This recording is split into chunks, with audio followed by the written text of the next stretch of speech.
নলবাৰীৰ মোকালমোৱাৰ দমদমা পথাৰত গুলী চালনাৰ ঘটনা ব্যৱসায়ী গুলীয়ালে 4জনীয়া ডকাইতৰ দলে গুলী চালনা কৰি কাঢ়ি নিলে টকাৰ বেগ ব্যৱসায়ী জাকিৰ হুছেইনৰ ভৰিত গুলীয়াই কাঢ়ি নিলে টকাৰ বেগ ব্যৱসায়ীগৰাকীৰ লগত থকা 1 লাখৰো অধিক টকা লৈ উধাও ডকাইতৰ দল দমদমা পথাৰত চেণ্ডেলৰ হোলচেল দোকান বন্ধ কৰি চটলাৰ গৃহলৈ গৈ আছিল জাকিৰ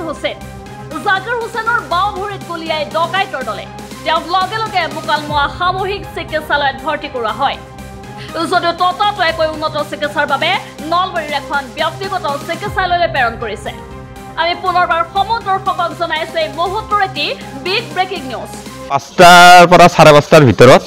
আমাৰ দমদমা পথাৰত এই জাকিৰ হুছেইন নামৰ মানুহজনৰ যাক গুলি কৰা হৈছে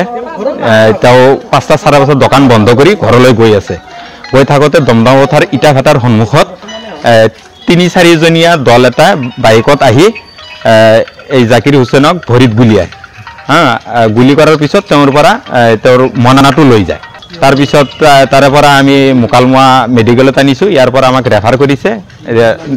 লৈ গৈছে মানুহজন পাইছিলে যেহেতু দোকান কৰে হোলসেলাৰ দোকান কৰে তেখেত চেন্ডেলৰ দমদমা পথাৰ মেইন চকত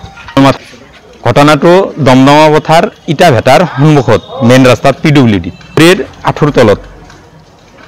ৰেফাৰ দিছে মোকালমোৱাৰ পৰা ৰেফাৰ দিছে